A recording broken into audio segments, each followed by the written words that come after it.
Olá! Na última videoaula, nós trabalhamos com espaço vetorial e produto interno.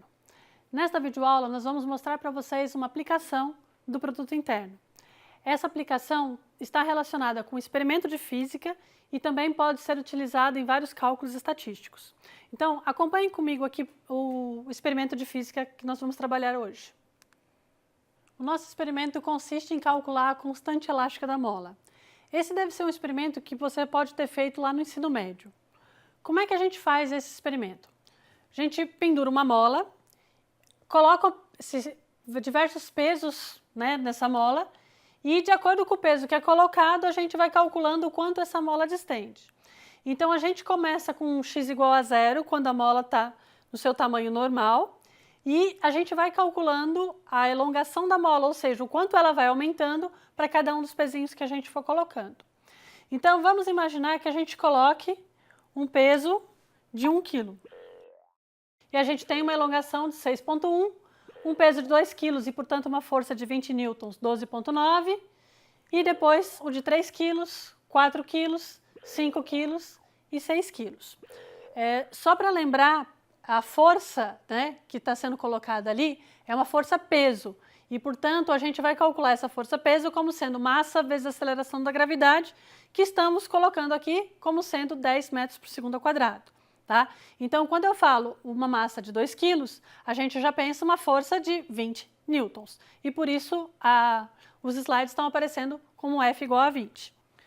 Uma vez, então, que você fez esse experimento para várias medidas de massa e, portanto, vários pesos, e mediu as várias elongações, a gente tem agora a nossa tabela.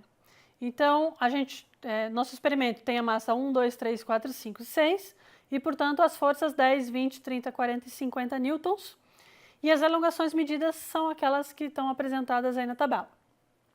Se a gente for fazer um gráfico da força pela elongação, o gráfico ficaria neste formato. Nota que a gente tem a impressão, olhando, que esses pontos estão alinhados e que se eu quiser traçar uma reta, eu consigo passar uma reta por esses pontos. Mas isso não é verdade. Notem que esses pontos não estão exatamente alinhados numa reta. Tá? Teoricamente, era para esses pontos estarem alinhados. Mas do ponto de vista experimental, podem ter acontecido inúmeros erros, desde uma má calibração da régua, a régua andou um pouquinho ali, ou a massa de repente não foi medida com tanta precisão, o que fez com que os nossos pontos não coincidissem exatamente numa reta. Tá? E por que essa reta é tão importante nesse nosso experimento? Do ponto de vista físico, a gente tem uma equação que é dada da seguinte forma. F é igual a Kx. F é a nossa força que a gente está fazendo para distender a mola.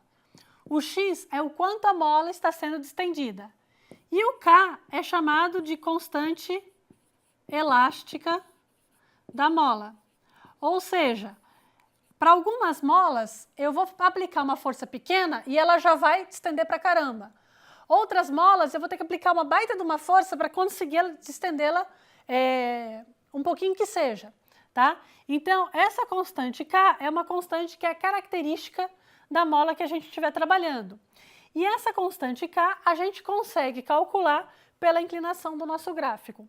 Tá? Então, é importante que a gente consiga estabelecer, passar uma reta por esses pontos para calcular essa constante. A pergunta é, se a gente não consegue estabelecer uma reta bonitinha que passe por todos esses pontos, como é que a gente pode aproximar, então, ter uma reta aproximada que passe por esses pontos? Bom, para a gente calcular, para a gente estabelecer uma equação que defina essa reta, a gente utiliza um método conhecido como o método dos mínimos quadrados. Como é que esse método trabalha? Vamos considerar os valores dos pesos, as forças, tá?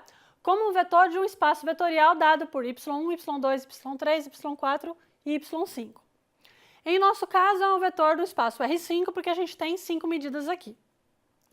E vamos considerar também as medidas que encontramos lá da elongação da mola, como um vetor x, x1, x2, x3, x4 e x5. Ok?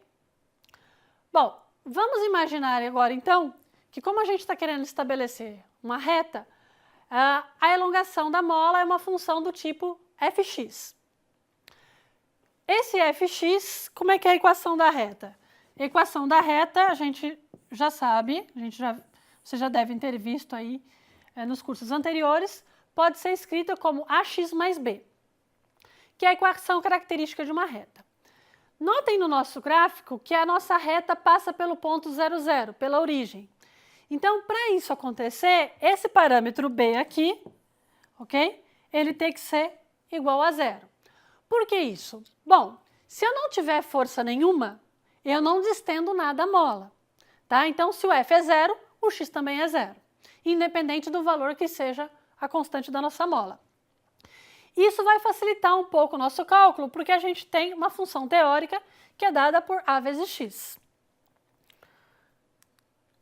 Bom, os valores de f de x têm que ser próximos dos valores de y que a gente mediu, tá? Então, a distância fx menos y, a distância do meu ponto à minha reta teórica, ela tem que ter uma distância mínima, ou, utilizando o termo agora de produto interno, uma norma mínima. Como é que é feito isso? Essa norma mínima, essa distância vai ser mínima quando esse f de x menos y for ortogonal ao meu vetor x. Ou seja, quando o produto escalar ou o produto interno entre esses dois parâmetros for igual a 0. Então, a gente vai escrever f de x menos y, produto interno com x igual a 0. F de x é a nossa reta teórica, y é o nosso dado original e o x é o outro parâmetro da nossa equação. Substituindo fx por ax, ok? Que a gente falou que o parâmetro b vai ser igual a 0, a gente chega nesse termo. Bom, a gente tem aqui subtração de dois vetores, produto interno com um terceiro vetor. A gente pode aplicar as propriedades que a gente viu na última aula e escrever o a para fora do nosso produto interno e o x com x menos o y com x aqui do outro lado.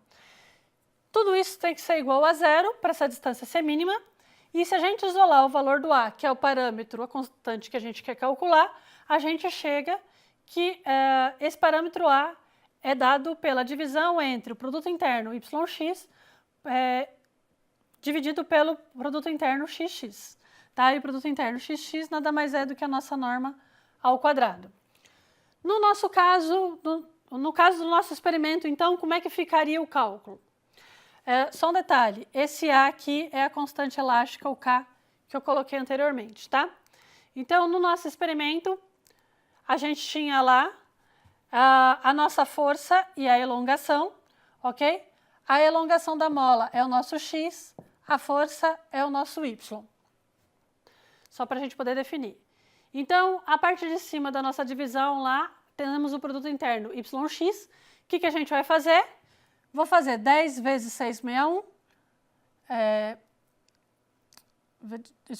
10 vezes 6,1, mais 20 vezes 12,9, mais 30 vezes 20, mais, e assim sucessivamente, chegamos lá no valor de 6.072. A parte de baixo é o produto escalar entre x e x. Então, o que a gente vai fazer? 6,1 vezes 6,1, 12,9 vezes 2,9, 20 vezes 20 e somar todos os valores. Chegamos ali em 4.052,72. E aí, o que a gente tem que fazer agora é dividir esses 6.000 quebrados pelos 4.000. E aí, a gente chega num valor de 1,498 aproximadamente, tá? Esse valor está arredondado com 3 casas decimais. Então, o valor da nossa constante K da mola é de 1,498 newtons para cada centímetro. O que isso significa? Que para cada 1 centímetro que eu queira distender a mola, eu preciso aplicar uma força de 1,498 newtons. Tá? Nossa equação Fx era igual a x, então a nossa força vai ser dada 1,498 vezes essa elongação, que é o quanto foi distendido. Ok? Bom, a gente fez aqui um exemplo do método dos mínimos quadrados, utilizando para ajustar uma reta. Mas esse método também pode ser utilizado para ajuste de outros tipos de curvas, sejam elas quadráticas, cúbicas, envolvendo até seno e cosseno. Tá? Só que aí, no caso, o cálculo vai ser um pouquinho mais complicado, porque na hora que eu fizer f de x menos y, produto interno, com x, esse f de x vai ter uma equação que é um pouco mais sofisticada e vai dar um pouquinho mais de trabalho para calcular. Mas o raciocínio e o processo para montar é o mesmo, tá? Então, esse método dos mínimos quadrados tem aplicações aí das mais variadas para ajuste de inúmeras curvas, seja na física, na química, e bastante ajuste de curvas também na estatística e na economia, ok? Então, por hoje é isso. Nos vemos na próxima videoaula. Até lá!